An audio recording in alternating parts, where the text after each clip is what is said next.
आखिर क्यों एक फोन में 2 सिम इस्तेमाल करने से हमसे एक्स्ट्रा चार्ज क्यों लिया जाएगा, और आखिर यूएसए जैसी कंट्री बुलेट ट्रेन के नाम से क्यों कांपती है। साथ ही साथ क्या कभी आपने ये सोचा है कि आखिर क्यों आगे आने वाले समय में फॉर्च्यूनर के साथ साथ भारत की ऑलमोस्ट 50% गाड़ियां बैन क्यों हो सकती हैं। तो हाय गाइस, मैं हूं आकाश और चलिए बना डालते हैं इस वीडियो को भी एक नंबर झकास। गाइस, नॉर्मली किसी भी कंट्री में ब्रिज बनाने के लिए लोहा, लंगड़ और कंक्रीट का इस्तेमाल किया जाता है, लेकिन वही बात अगर हो जापानी तो कहानी अपने आप ही हो जाती है तूफानी। असल में गाइस, ये सुनकर आपके भी छिल जाएंगे दोनों ही गुर्दे, लेकिन जापान के हर एक ब्रिज के नीचे मौजूद हैं जिंदा मुर्दे। असल में गाइस, बहुत ही कम लोगों को ये मालूम होगा, लेकिन 16वीं शताब्दी से चली आ रही जापान की एक प्रथा के अनुसार यहाँ पर जितने भी नए नए और इंपॉर्टेंट ब्रिजेस को बनाया जाता है, उनके नीचे मुर्दों को ठीक वैसे ही दफना दिया जाता है जैसे अभी हाल ही में सुप्रीम कोर्ट के कहने पर 1563 नीट स्टूडेंट्स के रिजल्ट को दफना दिया गया है। अब इंटरेस्टिंग बात यह है दोस्तों कि अगर आज की डेट में भी जापान के अंदर किसी भी नए ब्रिज को बनाया जाता है तो उस दिन देहांत हुए इंसान के परिवारजनों के पास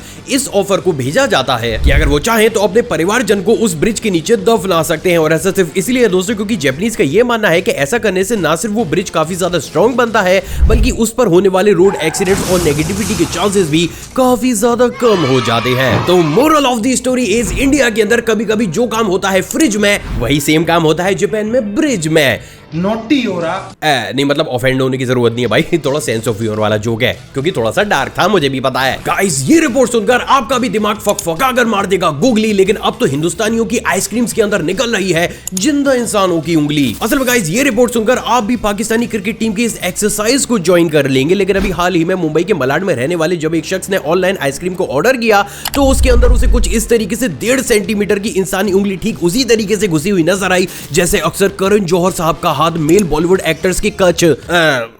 कमर में घुसा हुआ दिखता है। उससे भी ज्यादा इंटरेस्टिंग बात यह है दोस्तों कि एक्चुअली में ये उंगली किसकी है और इस आइसक्रीम में कैसे आई, अभी तक भी इसका खुलासा नहीं हो पाया है। तो गाइस, ये तो बात हो गई इस फैक्ट की। अब जरा थोड़ा सा रिवाइंड में चलते हैं और भैया कोई मुझे ये समझाएगा कि ये किस तरीके की एक्सरसाइजें हो रही हैं। नहीं, हमें तो अब तक ये लगता था कि वर्ल्ड कप में परफॉर्मेंस देने के बाद रैंकिंग बढ़ती है, लेकिन पता नहीं यहाँ तो क्या ही देने की तैयारी चल रही है। गाइस, नॉर्मली हम वैसलीन का इस्तेमाल अपने रूखे होठों को कोमल बनाने के लिए और हमारी झुरझुरी पड़ चुकी स्किन को दोबारा से हरा भरा करने के लिए करते हैं, लेकिन वही बात अगर रशिया की जाए तो प्रेजेंट डेट में रशिया में तो वैसलीन का एक ऐसा इस्तेमाल हो रहा है जिसको सुनने के बाद आपकी रूह भी संकरे रास्तों से बाहर आ जाएगी। और ये सुनने के बाद जो लोगों को लग रहा है नहीं नहीं बेटा बहुत बहुत गलत चीज लगी आपको, ऐसा कुछ भी नहीं हो रहा है, बल्कि मात्रा कुछ और है,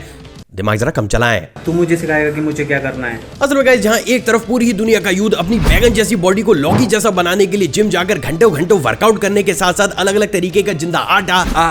प्रोटीन फाकता है, तो वहीं दूसरी तरफ रशिया का तो युद्ध अब अपने डोलो शोलो में कुछ और नहीं बल्कि वैसलीन को ही इंजेक्ट कर रहा है। अजीब बात यह है दोस्तों कि ऐसा करने से उनके फर्जी डोले शोले तो तुरंत ही बन जाते हैं, लेकिन उनकी बॉडी का हाल ठीक केजरीवाल साहब के जैसा हो जाता है, बोले तो पूरा ही बेहाल। अबे अंदर कूलर तक ना मिल रहा उनको। अब उससे भी ज्यादा अजीब बात यह है दोस्तों कि वहां का युद्ध ना सिर्फ ये अधेड़ काम फकफका कर रहा है, बल्कि वो इसे ऑनलाइन आकर दूसरे लोगों को प्रमोट भी कर रहा है, जो चीज बिल्कुल भी एक्सेप्टेबल नहीं है। और इसलिए रशियन गवर्नमेंट ने ना सिर्फ इन सारी चीजों को बंद करने के लिए फोर्स किया है, बल्कि मे भी वो अपनी कंट्री में कुछ समय के लिए वैसलीन जैसे प्रोडक्ट्स को भी पूरे तरीके से हटा सकते हैं। और गाइस, इसलिए मैं बोलता हूं कि ये जनरेशन जेन ज़ी जनरेशन नहीं, बल्कि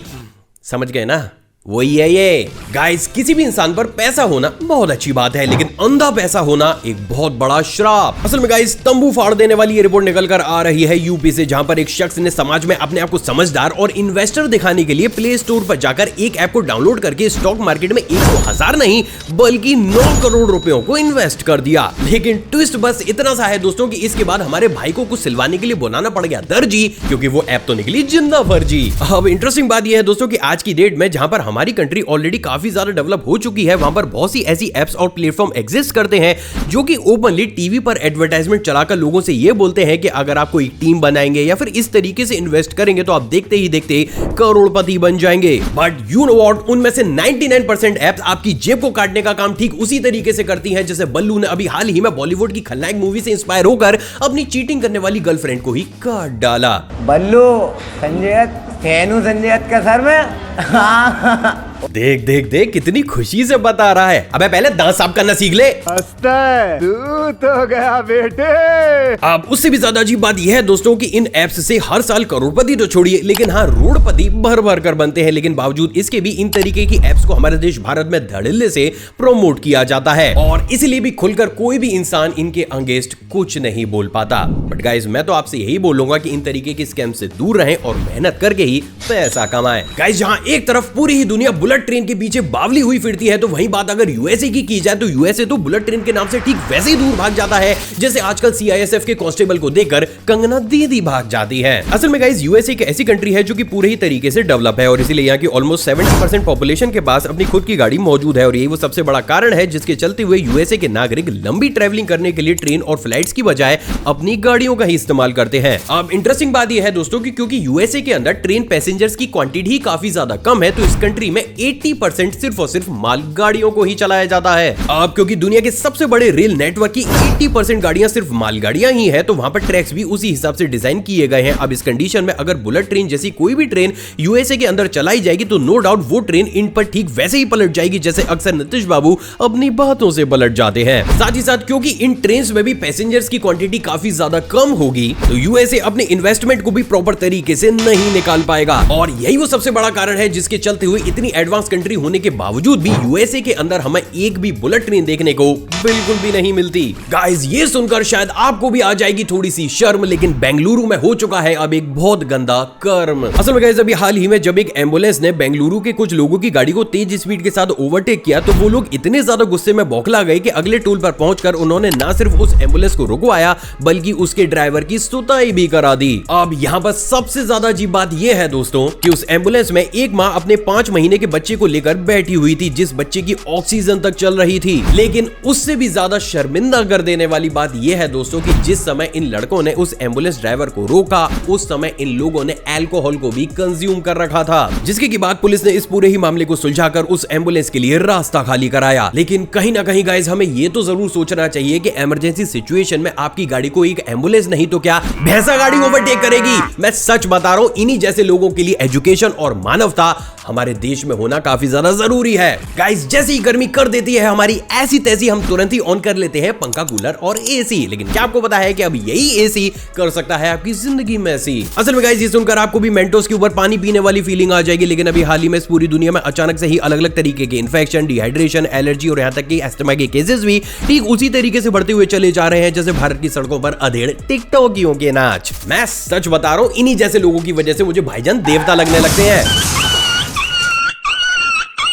अब कंप्रेसर का पंखा घुमा देने वाली बात यह है दोस्तों कि इन सभी बीमारियों के बढ़ने की वजह सिर्फ और सिर्फ ज्यादा लंबे समय तक एसी को 18 या फिर 20 डिग्री सेल्सियस पर चलाना है, क्योंकि इस रूम टेम्परेचर पर हमारी बॉडी में इन तरीके के चेंजेस होना काफी ज्यादा आम है। सिर्फ इतना ही नहीं बल्कि दुनिया भर के बड़े बड़े डॉक्टर्स तो ये भी बोलते हैं कि अगर आप कंटिन्यूस 18 या फिर 20 डिग्री वाले एक रूम में रहते हैं तो आपके हार्ट अटैक होने के चांसेस भी काफी ज्यादा बढ़ जाते हैं और इसलिए हर एक शख्स को तेज गर्मी में मिनिमम 24 डिग्री सेल्सियस से नीचे अपने एसी को नहीं लाना चाहिए। तो गाइस रखिए अपने एसी को 24 पर न कम न ज्यादा, क्योंकि इसमें आपका ही घाटा, डॉक्टर्स का कुछ ना जाता। गाइस इस दुनिया में बहुत से ऐसे रेस्टोरेंट्स और कैफेज मौजूद हैं जिसके अंदर हमें ऐसी ऐसी वेरिएंट चीजें देखने को मिलती हैं, जैसी चीजें तो हमें ऑनलाइन डिस्काउंट में देखने को नहीं मिलती। और ये स्क्रीनशॉट कोई एडिटेड नहीं बल्कि ये मेरे ही फेसबुक का है, जिसमें घंटों दिमाग लगाने के बावजूद मुझे समझ में नहीं आया है कि भैया ऐसी चीज डिस्काउंट में ऑनलाइन कौन बेचता है यार, ये कैसी छेदनुमा जिंदगी में जी रहे हैं हम। लेकिन गाइस वही बात अगर मलेशिया की जाए तो ये जानकर कांप जाएंगे आप। लेकिन मलेशिया के कैफेज में घुसते ही हाथों में पकड़ा दिया जाता है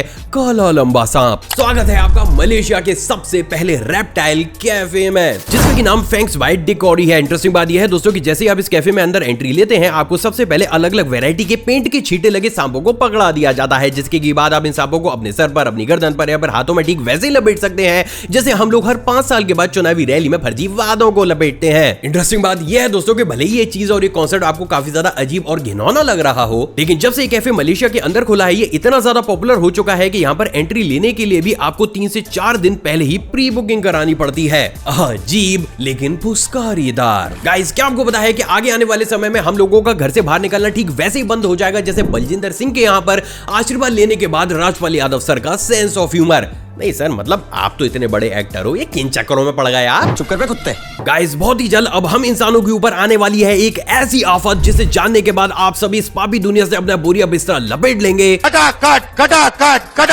असल में गाइस, इकोनॉमिक टाइम्स की एक रिपोर्ट के अनुसार आगे आने वाले 1 या फिर 2 सालों के अंदर ही हीट वेव्स इतने बड़े स्केल पर बढ़ने वाली है कि सिर्फ इसी वजह से ही हम इंसानों का पत्ता इस दुनिया से कटने लगेगा। असल में गाइस, नॉर्मली एक इंसानी शरीर का टेम्परेचर 37 डिग्री सेल्सियस के आसपास होता है, लेकिन जैसे ही बाहर का टेम्परेचर 48 डिग्री सेल्सियस या फिर 50 डिग्री सेल्सियस के आसपास पहुंचता है तो हमारे शरीर से पसीना फकफका का ठीक वैसे ही बाहर आ जाता है जैसे गुस्से में ऑन स्क्रीन रजत शर्मा जी के मुंह से सुंदर वाणी। अब गाइस, क्योंकि उस पसीने में सॉल्ट की भी मात्रा होती है तो एक कंडीशन पर जाने के बाद सॉल्ट की कमी होने की वजह से हमारी बॉडी पसीने को रिलीज करना ही बंद कर देती है एंड एज अ रिजल्ट हमारी बॉडी का टेम्परेचर इतना ज्यादा बढ़ने लगता है जितना तो वो जेएनयू के नारे सुनकर भी ना बढ़ता। अब गाइस, क्योंकि ये प्रोसेस सिर्फ कुछ ही घंटों में कंप्लीट हो जाता है तो इसमें इंसान का पत्ता कटने के चांसेस भी काफी ज्यादा तेजी के साथ होते हैं and you may be shocked, लेकिन इसी रिपोर्ट में आगे ये भी लिखा गया है कि ये चीज आगे आने वाले समय में इतनी ज्यादा खतरनाक होगी कि वो महामारी जो चाइना से निकली थी वो भी इसके सामने तुच्छ लगने लगेगी। तो moral of the story is कि अगर हमें नहीं करना है इस शरीर से अपनी आत्मा को फ्री तो आज ही लगाने पड़ेंगे हमें भर भर कर ट्री।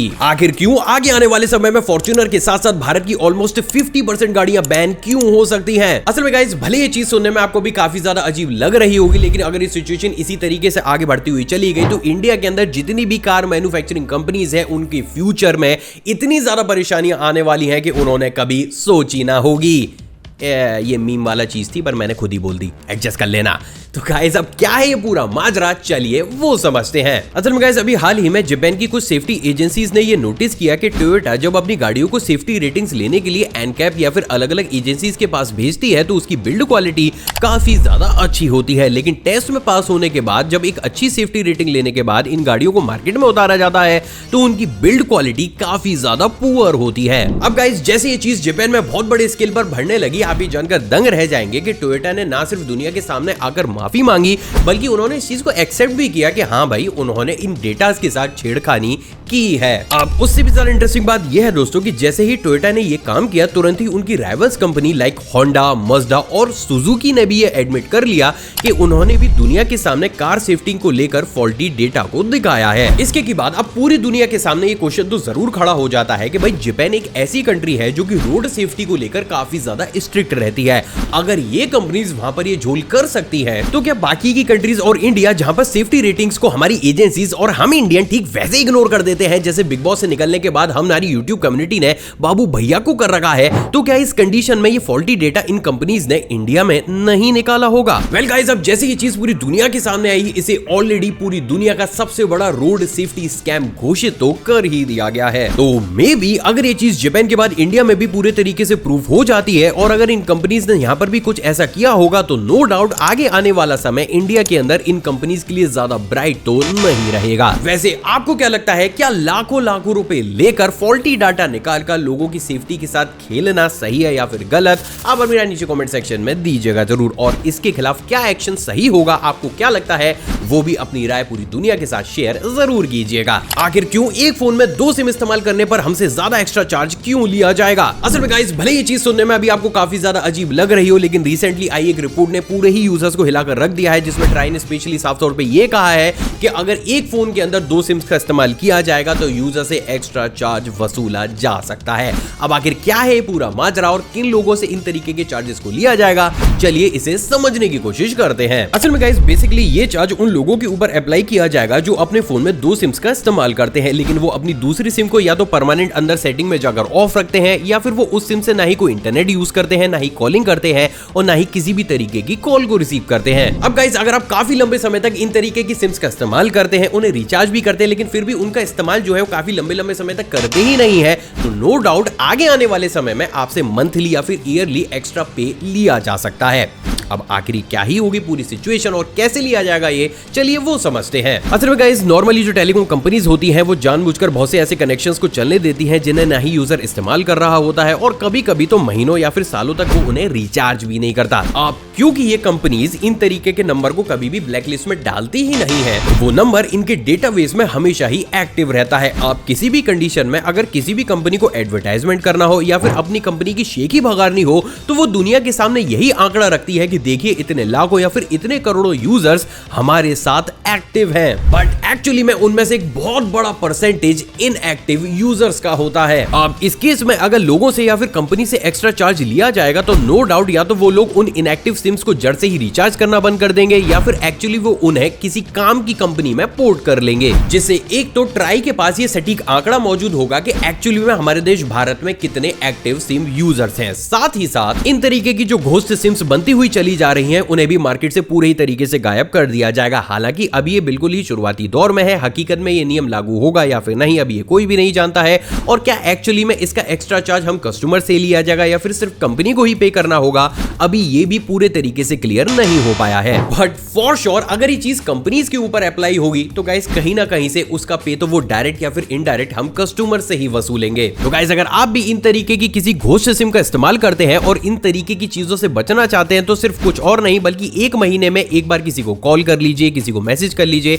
या फिर अगर आपके पास कोई भी कॉल आती है तो एटलीस्ट महीने में 1 या 2 बार उसे रिसीव जरूर कर लीजिए। क्योंकि जैसे आप इस चीज को करेंगे आप ऑलरेडी इनएक्टिव यूजर से एक्टिव यूजर की श्रेणी में आ जाते हैं और बाई चांस इस तरीके का अगर कोई चार्ज आता भी है तब भी आपके ऊपर वो एप्लीकेबल नहीं होगा। आई होप गाइस आज का एपिसोड आपको पसंद आया होगा और आपने ऑलरेडी इस वीडियो को लाइक कर दिया होगा। मुझसे इंटरेक्शन को बढ़ाना चाहते हैं नीचे कमेंट सेक्शन में कमेंट कीजिएगा या फिर आप चाहे तो मुझे इंस्टाग्राम पर भी फॉलो कर सकते हैं। एक और फ्रेश कमाल एपिसोड में आप सभी से दोबारा मुलाकात होगी दोस्तों। जय हिंद। और हाँ, जाने से पहले इन वीडियोस को भी चेकआउट जरूर कीजिएगा।